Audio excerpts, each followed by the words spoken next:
Bienvenue sur un des médias. Nous sommes avec une dame très dynamique qui est promotrice d'une pâtisserie. Elle est entrepreneur, on va dire comme ça. Nous sommes arrivés aujourd'hui dans cette locaux pour parler de l'entrepreneuriat dans l'émission Jeunes Talents et Café des entrepreneurs. Elle est avec nous. Madame, bonsoir et bienvenue. Bonsoir, moi c'est Yves. D'accord, ok, merci. Hiba, vous êtes entrepreneur. Vous allez nous dire un peu comment est-ce que vous avez fait pour aujourd'hui être promotrice d'une pâtisserie. J'ai débuté dans cette carrière, c'était grâce à maman parce que celle qui m'a poussée à exercer ce métier de pâtisserie d'un bas âge. Et dans cette optique, j'ai lancé un projet de magasin de confiserie. J'ai eu à réussir et je suis arrivée à mettre en place des ateliers de formation dans ce domaine. Et dans tout projet, il est nécessaire d'avoir l'emplacement approprié, de fournir des travailleurs, main d'œuvre bien sûr, et puis de fournir les matières nécessaires, les ingrédients. Et je suis arrivée. C'était comme ça que j'ai commencé. Quelles sont les difficultés majeures que vous rencontrez en débutant, sinon en entrepreneur en tant que femme? D'abord au sein de votre pâtisserie et aussi peut-être pour d'autres projets que vous avez lancés. Quelles sont les difficultés majeures que vous rencontrez? Ok, les difficultés, premièrement, on a l'emplacement approprié. Le problème était de trouver un espace fixe. C'était un problème, mais deuxième, c'était le manque d'électricité dans cette ville. Troisièmement, le manque de sensibilisation dans cette ville. Les gens n'ont pas acquis l'idée au début, mais maintenant, tout est bien et tout ça marche. On a pu mettre une marque claire dans l'alimentation de cette ville. D'accord, c'est très bien. Alors, qu'est-ce que vous avez réussi à faire comme stratégie? Parce que vous avez parlé de la communication, sinon de la sensibilisation qui n'avait pas marché au départ et donc les gens n'avaient pas compris ce que vous avez comme produit. Comment est-ce que vous avez réussi à faire placer votre produit pour que les gens comprennent qu'il y a tel ou tel produit au projet, on va dire, dans votre petite boîte, dans votre boîte? Ouais. C'est vrai, le manque de sensibilisation nous a causé beaucoup de problèmes ici, mais c'est grâce à mon papa et ma maman.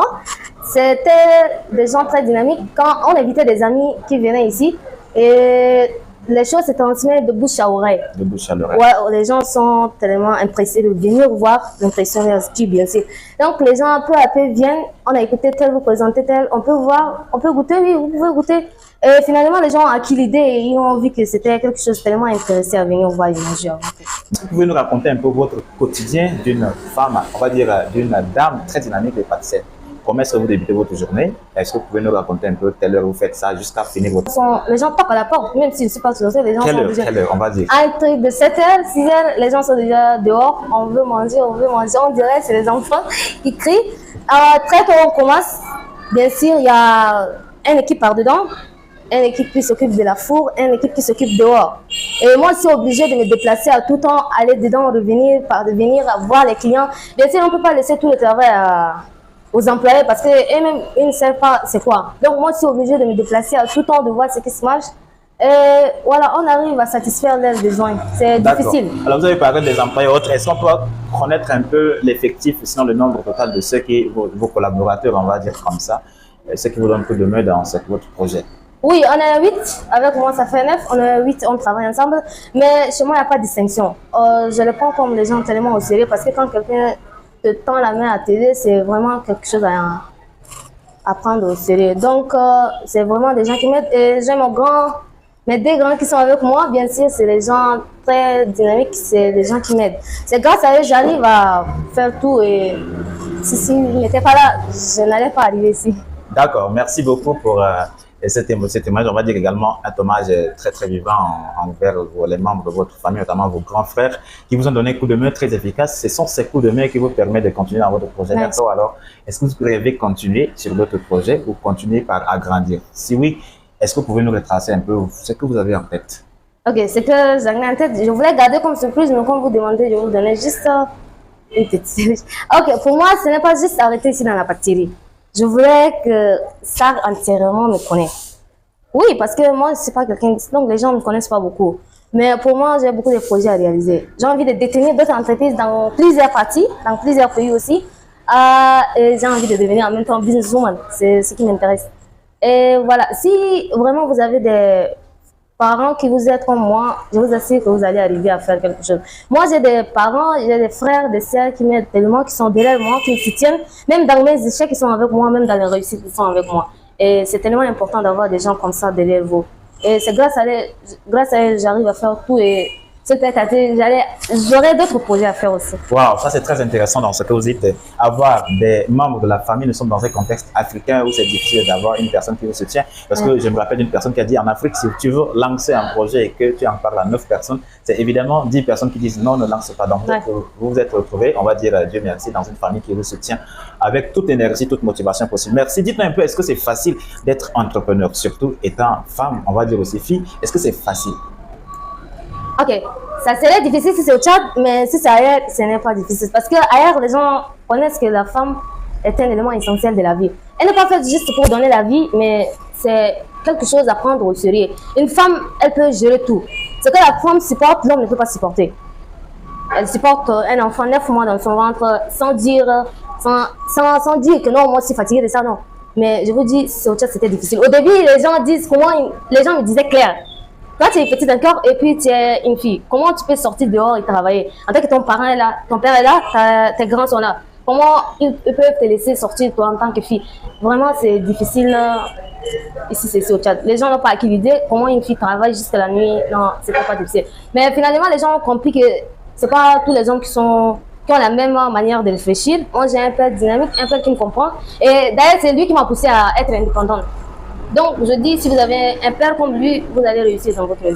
Certains parents disent, la fille, dès qu'elle est née, elle doit apprendre comment préparer, comment laver les habits pour prendre soin de son mari. Non, mais mon papa faisait le contraire. Pour lui, une fille doit finir ses études, doit apprendre comment parler devant un public, comment gérer ses affaires, comment ne pas avoir besoin d'un homme à côté d'elle. Non, il faut que toujours elle tende la main pour l'homme.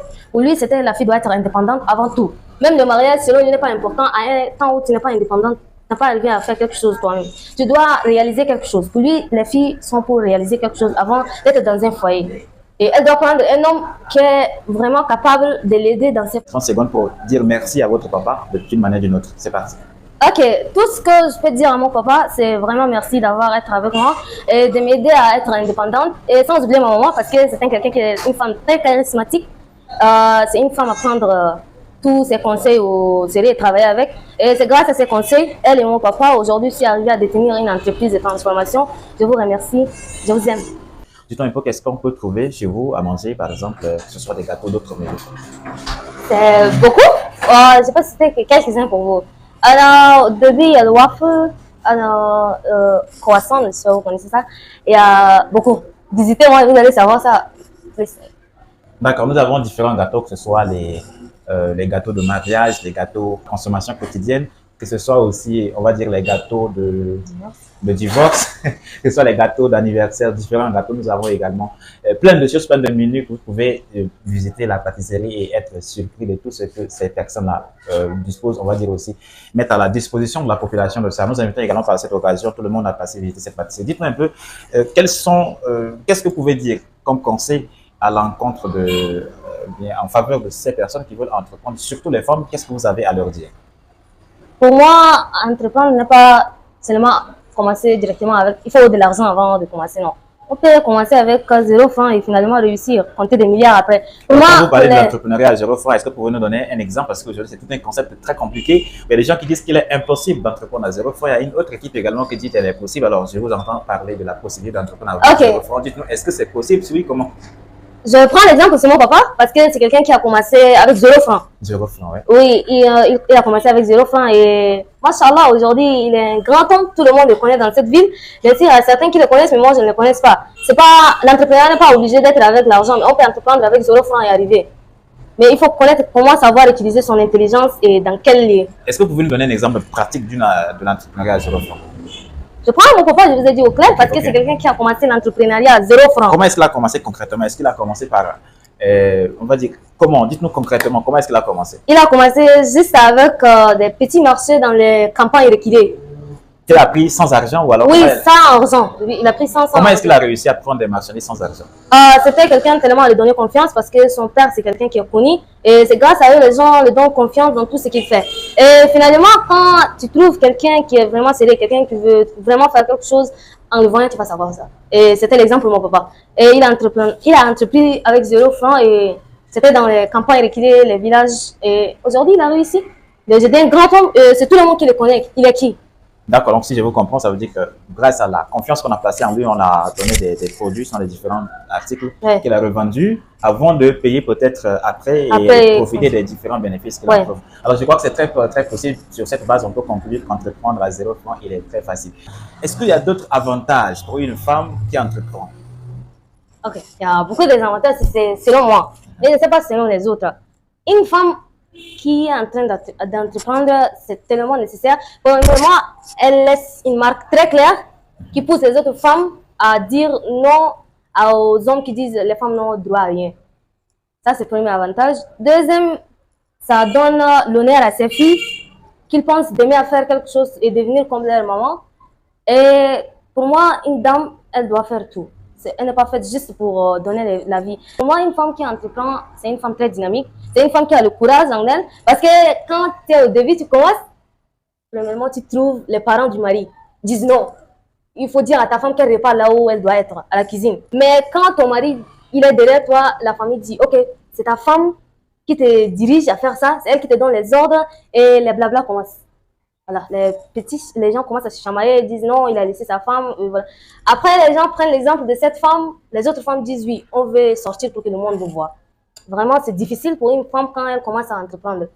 La difficulté commence à se placer un à un jusqu'à la fin. Mais elle doit avoir le courage de continuer parce que chaque difficulté rencontrée, elle occasionne un nouveau progrès. D'accord, je crois qu'Henri Foll a dit également qu'une difficulté est juste un échec, on va dire comme ça, est juste une opportunité de commencer d'une manière plus intelligente. Série, mais Hiba, en chiffres, ça donne quoi?